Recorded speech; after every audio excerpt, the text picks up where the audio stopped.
When the stakes are high and truth is perilous, only a few dare to pursue it.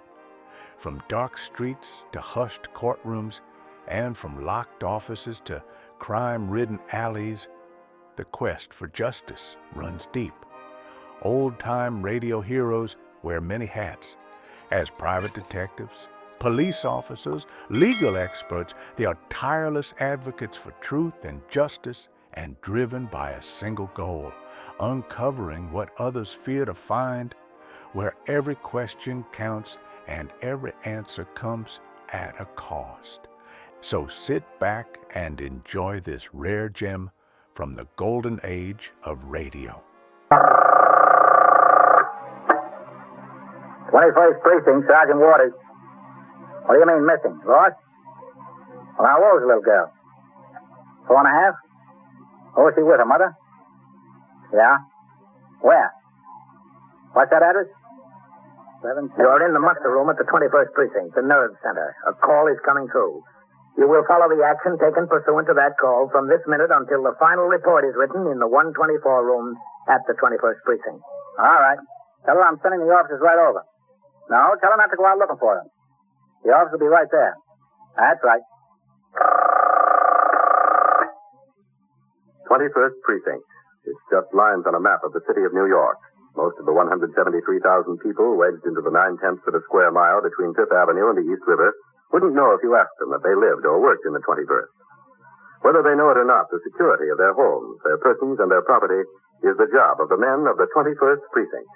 The 21st, 160 patrolmen, 11 sergeants, and 4 lieutenants, of whom I'm the boss. My name is Kennelly, Frank Kennelly. I'm captain in command of the 21st. I was working my day tour. After I turned out the platoon at 8 a.m. and conferred with Lieutenant Gorman, the desk officer, about a patrol problem, I went into my office to read, digest, and sign nearly 100 reports and communications that had accumulated since I was last on duty 24 hours before. At 9:20, I was still at the paperwork. 21st Precinct, Captain Kennelly. This is Sergeant Waters on TS, Captain. We got a child under 7 reported missing. Where's this? 1130 2nd Avenue. Is that the residence? No, sir, it's a laundrette. The mother was in there with the family wash. The kid was with her and just disappeared. Okay, I'll be right out. Yes, sir.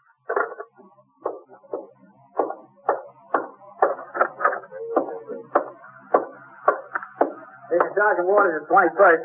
Desk officer here, Lieutenant Gorman wants to speak to Captain Fleischer. Detective District, Captain. Yeah. No, he won't talk to anyone else. It's a notification on a missing child under 7. All right, I'll hold on. You notify CD, Pat? Yes, sir, first thing. Hold on, Captain Fleischer. Lieutenant Gorman. Captain Fleischer on the line. Okay. Captain Fleischer? This is Lieutenant Gorman, desk officer, 21st. We have a report of a missing child under 7. The name is Gloria Solent. Solent. Age 4.5. Daughter of Mrs. David Solent. David. 278 East 60th Street. Yes, sir, that's right, East 60th. She was in the company of her mother in Jerry's laundrette at 1130 2nd Avenue. Disappeared. We got it at 9:17. No, sir, not yet. I'm going to as soon as I get through with you. Yes, sir. You're welcome, Captain. You notify the 21st Squad Commander, Pat? I'm going to do it right now. Sergeant, would you ring upstairs to Lieutenant King? Yes, sir. Lieutenant King on the job today? I saw him come in a little while ago, Captain. This is Sergeant Waters on CS, Lieutenant. Lieutenant Gorman would like to talk to you. Yes, sir. Lieutenant King's on the line, Lieutenant. Okay. Hello, Matt. Yeah. Missing child. How'd we get it, Sergeant? The foreman on post there, sir. Vaquero. The owner of the laundrette went out in the street and got him. He rang in with it. Looked all up and down the block and every store. He can't find the kid. So what'd you send over there? Set the cars 2 and 3, Captain. What about a sergeant? Sergeant Burns went sick, Captain. He just had a bad wreck on the East River Drive. Sergeant Collins over there. Well, you better get a patrolman in here to relieve you on TS, Bill. We'll need a sergeant over there to take charge of the uniformed men. Yes, sir. She was wearing blue jeans, a white sweater over a red check shirt, red shoes, white socks. Yeah, man. Let me talk to Lieutenant King when you finish, Pat. Yes, sir, Captain. No, 4.5. Yeah. Well, that's about all we got so far. Just a second, Matt. Captain Kennelly wants to talk to you. Okay, Captain. Thanks. Hello, Matt. Captain. I have 5 patrolmen and a sergeant over there, Matt. They're yours. And any more you need. Thanks, Captain. I'm going myself right now. How about you? You want to ride? All right, I'll wait down here for you. Yes, sir. Hello, CB. This is Sergeant Waters, 21st. Okay, Pat, keep your finger on this thing up to the minute. Stay on their tails until that kid is found. Yes, sir, I will. You can count on it. There are few occurrences which are handled with more urgency than the report of a missing child. On the basis of 100 years' experience, the police department of the city of New York has found that although nearly all missing children are eventually located and returned home safely, prompt and thorough police action might prevent an accident or crime involving the child. The action to be taken is described in great detail in the Manual of Procedure and Rules and Regulations 316. With or without suspicion of a crime being involved, the desk officer is obliged to refer the report to the detective squad commander for immediate investigation. As required in no other type of case, the desk officer must, in addition, personally and forthwith notify the captain in charge of the detective district, the immediate superior of the squad commander. Assistance in the form of men, radio motor patrol cars, police launches, emergency service squads, transit police, and the facilities of any other department of the city must be made available forthwith on request of the detective commander in charge. All superior officers of the patrol force must cooperate with the detective commander and render any assistance requested. In compliance with Lieutenant King, I drove over to 1132nd Avenue, Jerry's Laundrette, from where the search would commence. Okay, Johnny. Captain. See on that. Find a place to park, Johnny. We'll see you inside. Yes, sir. There's Vaccaro. Vaccaro? Yes, sir. Any sign of the child, Vaccaro? No, sir. I've just been rechecking in the stores all along the block. Nobody's seen her. Who's on the job with you? Cochran and Giordano in Sector Car 2, Lieutenant, and Eisman and Nelson in Sector Car 3. Where are they? Eisman and Nelson are cruising around to see if they can locate the girl on the street. Cochran and Giordano are climbing stairs in the buildings up and down the block. Mm-hmm. Where's the mother? Inside. She brought in the family wash and was sitting talking and reading a magazine after it was in the machine. Let's go in. She looked up and this kid was gone. Go ahead. Yes. Where is she? In back. The proprietor has a little office in back. Is that the proprietor? Yes, sir. Mr. Akers. Just a second. 41, $63, $6, $23, $45, $91. Excuse me if I don't keep these figures going. They get way ahead of me. Mr. Asher, Captain Kennelly and Lieutenant King, Mr. Jerry Asher. How do you do? Hello. How are you? Were you here when the child disappeared, Mr. Asher? Yeah, sure. I was right here, I'm telling you. Everything was peaceful. Nothing but the machines going. And all of a sudden, she lets out this scream, Mrs. Solomon. Uh-huh. Well, I thought she got her hand stuck in the machine or something. I ran up there, and she's yelling something about Gloria, my baby. I don't know. I thought the baby was in the machine. Well, then this other lady, her friend, she told me the lady's kid is gone. I said, calm down. Now, how far could she go? So we looked around the store, in front and in the back. Nothing. We went out on the sidewalk and looked around. It was still nothing. Well, then I was getting worried, too. This policeman came by, and I told him, and that's all I know. The mother's in back? Yeah, in a little office I got back there. Mm-hmm. Who's with her? I left a friend there with her. Well, that friend had to go home, officer. She said she had some soup home on the stove, and she had to turn it off before it boiled away. She said she'd be back. You got her name, Vaccaro? Yes, sir. Mrs. Annabelle Navin, 270-80-60. Yeah, that's right. Mrs. Navin. The same building as the mother. Well, let's talk to her. Yes. Listen, do you need me? Breaks my heart. I don't know. I got a couple kids myself. You get to thinking what could happen. That's all right, Mr. Asher. You stay here. Right in back there on the left. Thank you very much. In here.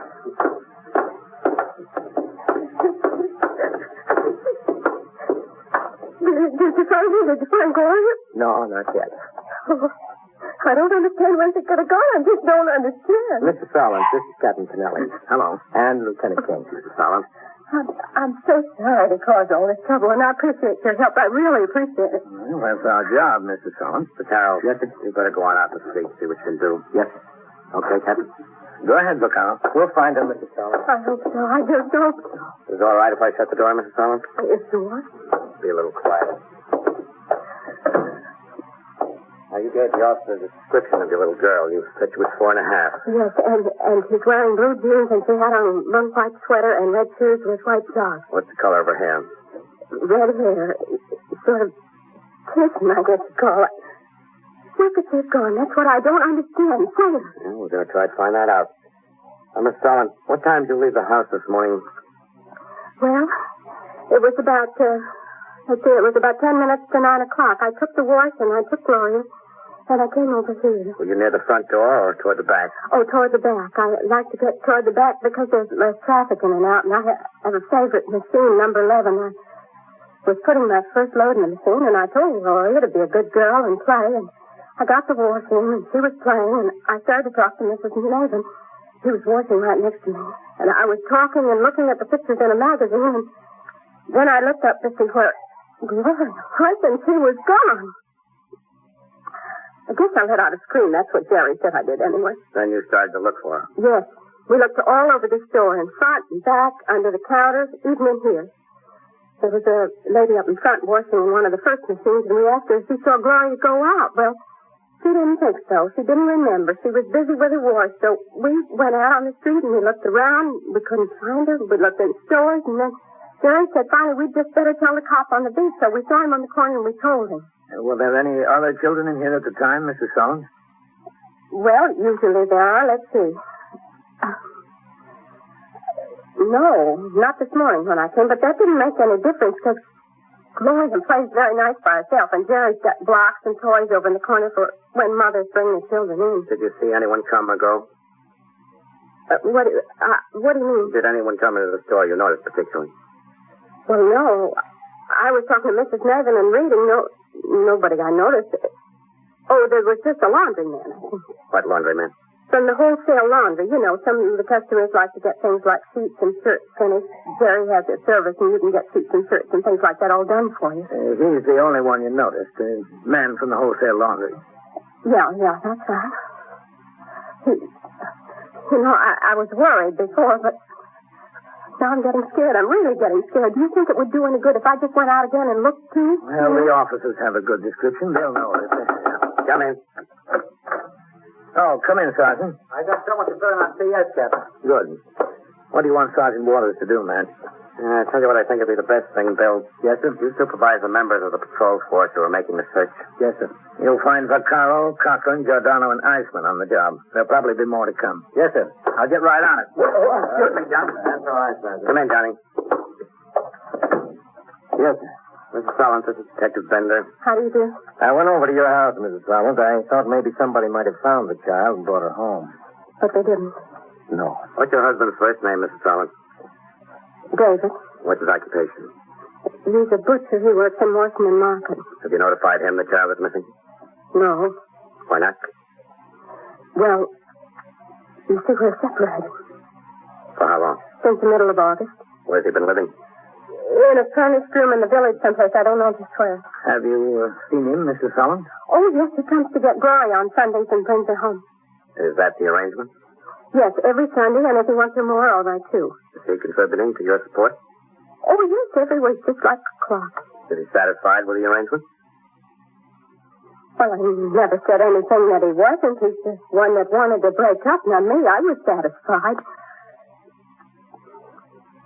Listen, you don't... not Dave. He wouldn't. We'll find out whether he would or not. Bender. Yes, sir. Check him out. Yes, sir, right away. Call me one way or the other. Yes. Oh, I don't think so. I really don't think so. I wouldn't believe Dave could do a thing like that. Why, I couldn't believe that. Well, in this job, Mrs. Solon, what we believe to be the case doesn't matter. It's what we find out that counts. You are listening to 21st Precinct, a factual account of the way the police work in the world's largest city.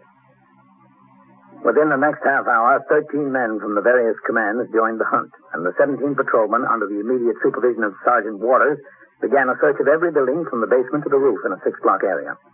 They looked in courtyards and in alleyways. They talked to storekeepers and pedestrians. Meanwhile, 4 detectives from the 21st Squad and 2 detailed from 6th Detective District Headquarters were assigned by Lieutenant King to seek out all acquaintances of the mother in the neighborhood, the parents of all the girls' playmates, all the customers known to have been in the laundrette at the time of the disappearance, and to make personal inquiry concerning the child. An alarm describing the girl was teletyped to every precinct in the city, and a radio message concerning her was broadcast to all motor patrol cars in the borough of Manhattan. Despite all the effort, at 10:38 a.m., there was still no sign of her. As I stood by, Lieutenant King telephoned to Captain Fleischer, the commander of the 6th Detective District, from the counter in the laundrette. Could use some. Your wood, Captain. All right, as soon as possible. Matt, Hold on a second, Captain Fleischer. Yes, Captain. if we're going to expand the search, maybe he could put in for some rookies from the academy. They'd get a lot of men, and they could cover a lot of ground. That's a good idea. Captain Kennelly suggests instead of draining men from the precincts, you might want to put in a request for some rookies from the academy. Yeah, it could be a big help in searching all the buildings around here.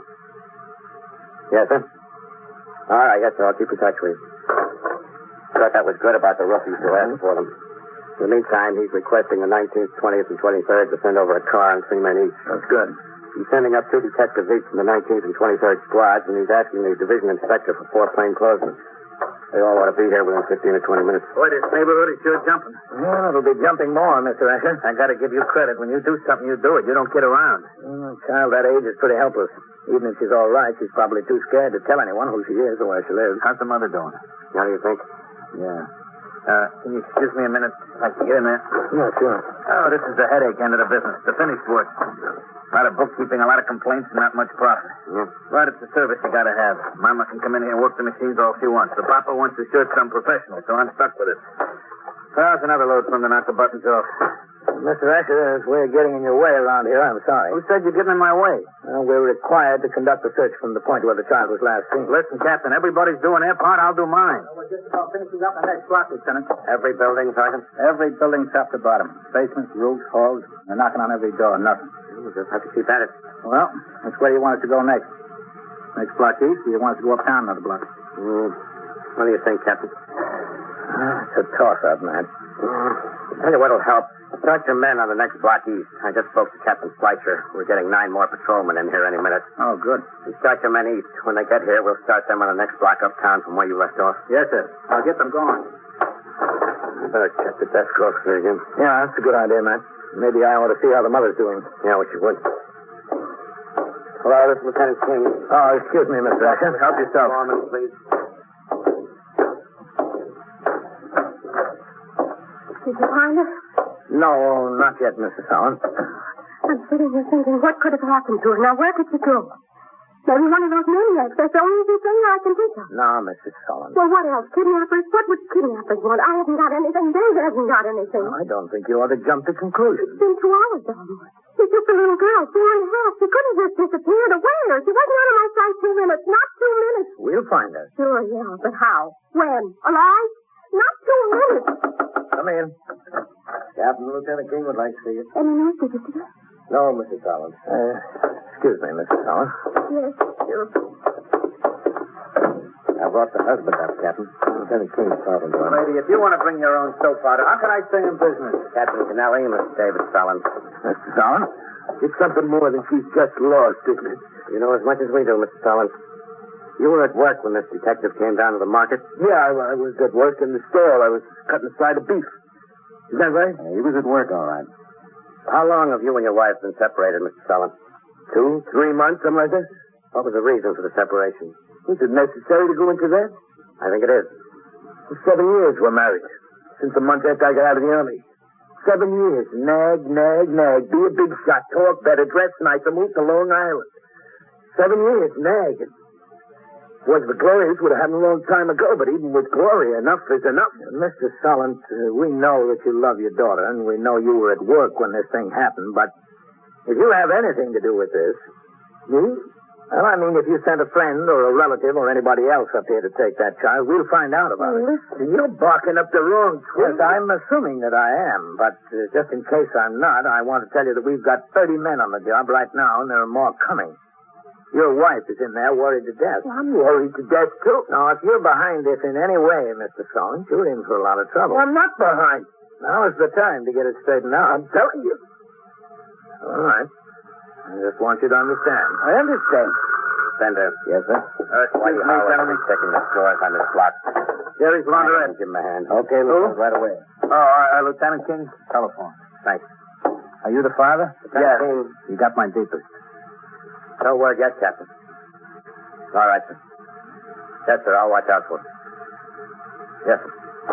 Captain Fleischer? Yes, sir. There are 14 men on the way up from the police academy. Sergeant is in command. That's good. Well, you're getting some service to find your daughter, Mr. Solomon. These guys have been breaking their necks. Tough cops. A bunch of softies, if I ever seen any. I know how much you do, and I appreciate it. Don't you think you'd better talk to your wife? Yeah, I guess I ought to. This way, Mr. Solomon. Well, listen, while you're all here, somebody might bring Gloria home to the flat. We've got a man posted over there. Oh.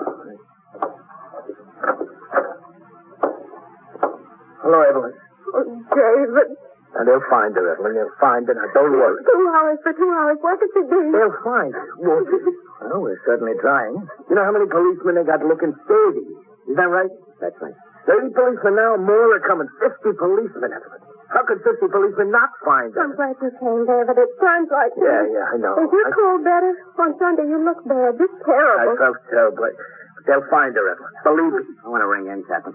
I'll go with you, man. But they're going to find her, Evelyn. Don't you worry about it. I wish I was that confident. Me too. Getting to be a long time. No.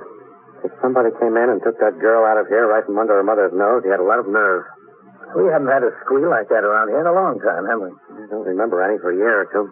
How about in the district? Not that I can recall. Last one I heard about was up in the Bronx, and they got the guy. Yeah. Excuse me, coming through. I got to push this into the bank. All right, come in. I got enough room there? Mr. Asher. Yeah? What's that? That's the bane of my existence.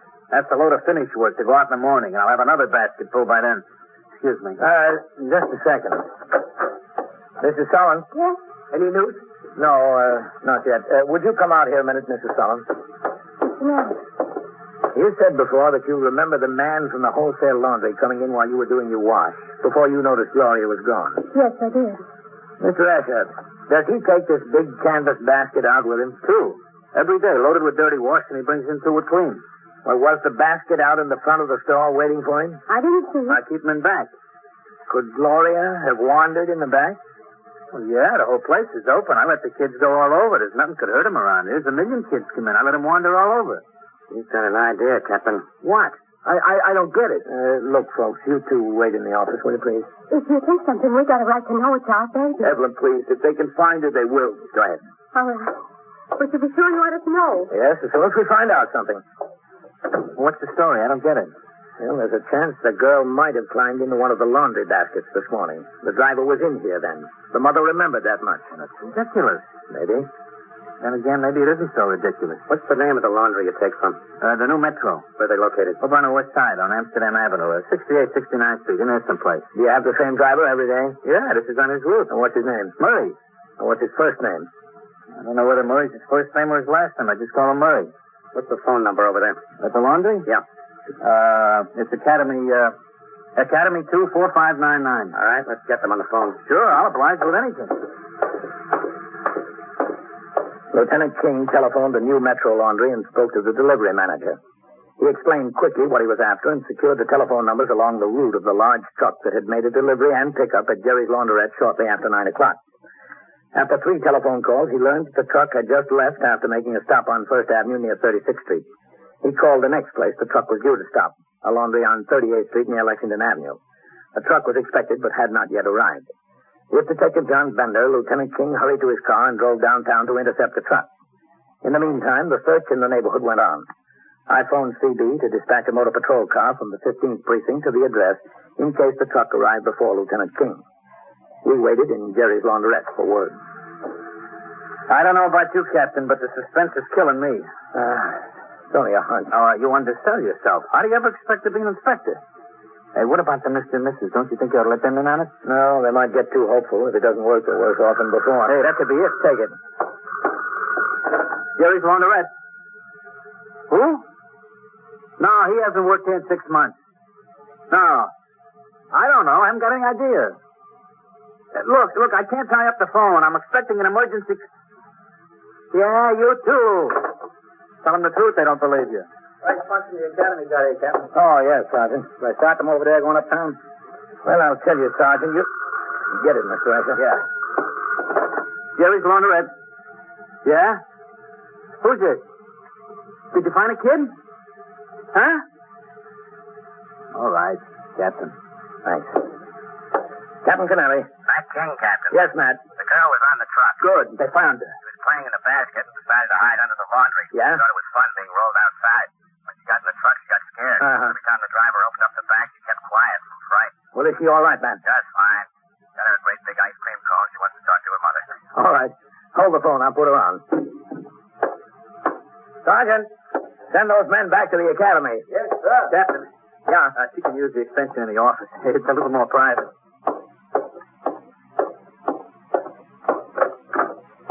Mrs. Hollins. Yes? Any news? Yeah. Pick up the phone, Mrs. Hollins. Yeah, that one. It's Gloria. We found her. Baby? Hello, my baby. Oh, darling, give Mommy a kiss. Oh, that's good. Yes, I'll see you very soon.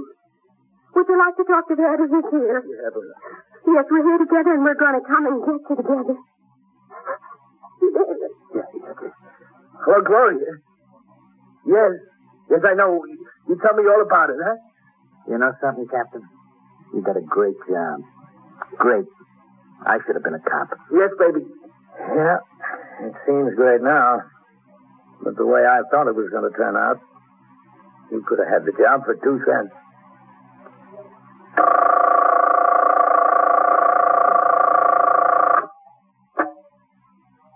'21st Precinct, Sergeant Waters. Where? Well, how do you know he was killed? Now, where is it? Between 3rd and Lexington or 2nd and 3rd? Well, who found him? Oh. Looks like he what? Well, how'd that happen? Yeah? Yeah. All right.